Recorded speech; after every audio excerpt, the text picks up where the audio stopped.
Catecismo de la Iglesia Católica, de los números 512 a los números 515.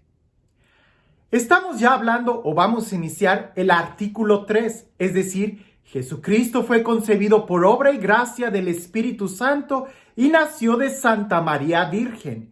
Y estamos en el párrafo número 3 y vamos a entrar directamente a hablar de los misterios de la vida de Cristo.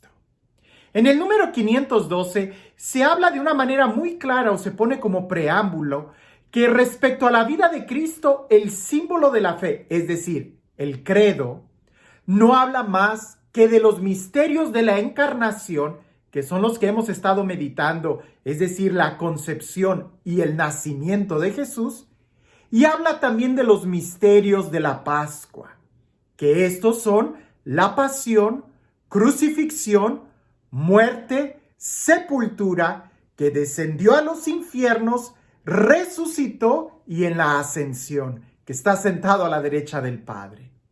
No dice nada explícitamente ni de los misterios de la vida oculta ni de la vida pública de Jesús. Solamente habla de la encarnación y de la Pascua. Ahora, alguien pudiera decir, pero ¿por qué el credo o el símbolo de los apóstoles, siendo tan importante y que identifica la fe de los cristianos, por qué los apóstoles no mencionaron nada de la vida pública o de la vida oculta de Jesús y solamente hablan la encarnación y la Pascua? Bueno, si nosotros estudiamos y logramos entender la razón del por qué Dios se hace hombre y cómo se encarna, y si logramos entender el porqué de la muerte, ¿y qué muerte? Los padecimientos, la crucifixión, el que murió, que logremos entender ese misterio, el que descendió a los infiernos, el porqué el credo menciona que descendió a los infiernos, que resucitó, que ascendió al cielo y está sentado a la derecha del Padre. Si logramos entender el principio y el final, todo lo del medio quedará iluminado. Es como si lográramos enmarcar el camino o iluminar todo el camino del principio a fin, donde nosotros nos vamos a mover y lo que nosotros creemos y profesamos de Jesús. De tal manera que todo lo que Jesús hizo y enseñó desde el principio hasta el día en que fue llevado al cielo, hay que verlo a través de los misterios de la Navidad y de la Pascua. Ahora, si bien es cierto, la catequesis, según las circunstancias, debe presentar toda la riqueza de los misterios de Jesús. Aquí basta indicar algunos elementos comunes a todos los misterios de la vida de Cristo. Podemos decir que vamos a esbozar a continuación los principales misterios de la vida oculta. Vamos a tratar de mencionar el qué sucedió en la vida oculta de Jesús. En el credo habla de esto. También dedica un apartado a hablar de la vida pública de Jesús, los misterios que de una u otra forma son más comunes a nosotros, la predicación, los milagros, y también de una y otra forma vamos a estar hablando de todo lo que abarca la vida de Jesús. Ahora, es importante que nosotros entendamos que toda la vida de Jesús es un misterio. Y acuérdate, cuando usamos la palabra misterio quiere decir que toda la vida de Jesús es una revelación. No hay que tratar de entender misterio como aquello que está oculto, sino más bien aquello que se nos está revelando, aquello que se nos está dando a conocer. Y muchas de las cosas respecto a Jesús que interesan a la curiosidad humana no figuran en el Evangelio. Es más, casi nada se dice sobre la vida en Nazaret. E incluso una gran parte de la vida pública de Jesús no se narra. Pudiéramos nosotros confrontar o leer el texto de San Juan, capítulo 20, versículo 30. Incluso en Hechos de los Apóstoles dice, si se tratara de escribir todo lo que Jesús hizo, no habría espacio en el mundo que abarcara tantos libros. Ahora, lo que se ha escrito en los evangelios tiene solamente un propósito. ¿Y cuál es el propósito de lo que se escribió en los evangelios?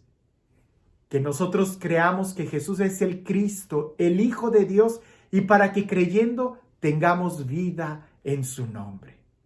De tal manera que los evangelios no es una biografía exhaustiva de la persona de Jesús, no, sino que recoge los elementos de la vida de Jesús, de la revelación que Jesús nos da, de los misterios de Jesús, para que suscite en nosotros la fe y creyendo en Él podamos tener la vida. Ahora, los evangelios fueron escritos por hombres que pertenecieron al grupo de los primeros que tuvieron fe.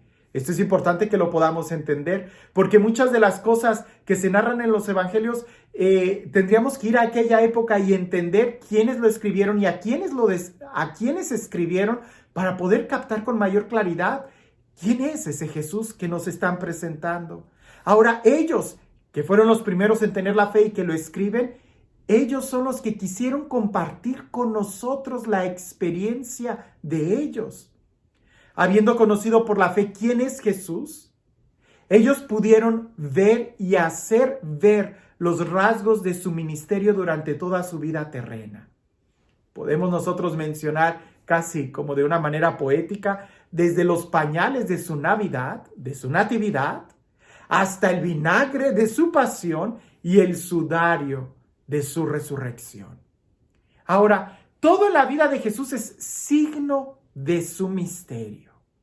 Es decir, todos los aspectos, cada parte de la vida de Jesús señala la obra, el por qué Dios se hace hombre, el porqué de la Pascua, el porqué. No hay nada de la vida de Jesús que no esté en sintonía precisamente a la misión que Él tenía, que era precisamente el salvarnos. A través de sus gestos, de sus milagros y de sus palabras, se ha revelado que en Él reside toda la plenitud de la divinidad corporalmente. Su humanidad aparece así como el sacramento, es decir, el signo y instrumento de su divinidad y de la salvación que trae consigo.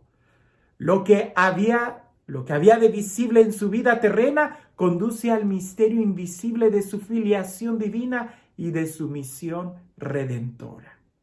Entonces, aunque ciertamente no vamos a conocer todos los detalles de la vida de Jesús y que para muchos eso nos queda como en una curiosidad, porque quizás nos interesaría saber cómo era Jesús de adolescente o quizás en qué trabajaría Jesús, cuál fue su reacción, incluso como muchos a veces preguntan, ¿qué pasó con San José? ¿Cómo Jesús enfrentó la muerte de San José?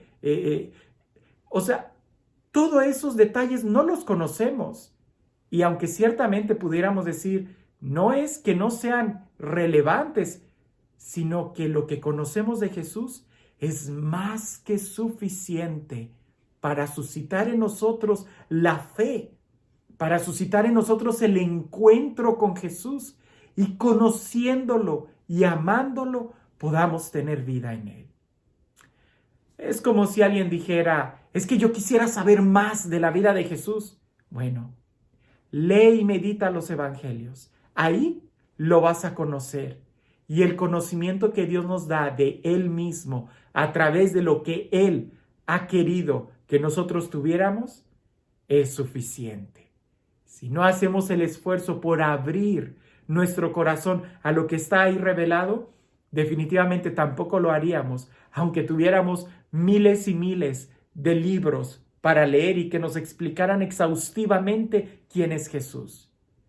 Lo que a nosotros nos interesa es tener esa experiencia con el Dios que se ha hecho hombre.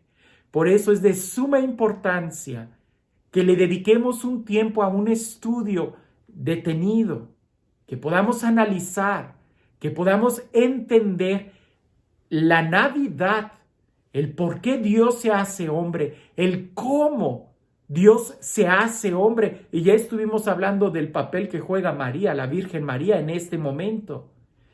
También es importante que entendamos muy bien la Pascua, porque entendiendo estos dos movimientos, todo lo que está en medio va a quedar mucho más sencillo, más claro y va a producir en nosotros mayor fruto cuando reflexionemos y meditemos en los discursos o en los milagros que el Evangelio nos presta, que el Evangelio nos presenta.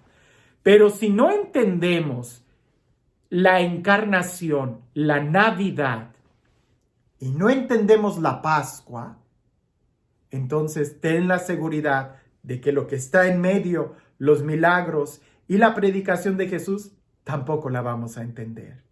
Por eso es importante que volvamos a leer todo lo de la encarnación, que no nos quede ninguna duda, que podamos comprender el que Jesús es verdadero Dios, verdadero hombre y cómo asume la naturaleza humana en el vientre de María. Y también entendiendo esto, vamos a entender el porqué, la importancia de confesar, profesar, y porque creemos que así es, que María siempre permanece virgen. Y después nos vamos a mover, como en un péndulo, hasta el otro extremo, contemplar la Pascua, que ese, pudiéramos decir, es el milagro más fuerte, es la situación por la cual todo lo demás fue apuntando. Si logramos entender muy bien la pasión, la muerte, la sepultura, el que bajó a los infiernos, el que resucitó y está sentado a la diestra del Padre, entonces va a ser fácil que comprendamos lo del medio. Estamos leyendo el Catecismo de la Iglesia Católica y la única finalidad de estudiar esto es que creamos en Jesús, que tengamos una claridad en nuestra fe y teniendo esta claridad podamos tener una experiencia más profunda con este Dios que nos ha amado tanto, que se ha hecho hombre y ha dado la vida por nosotros para que tú y yo tengamos vida en su nombre. Estamos leyendo el Catecismo de la Iglesia Católica y esto lo puedes profundizar en el número del número 512 al número 515.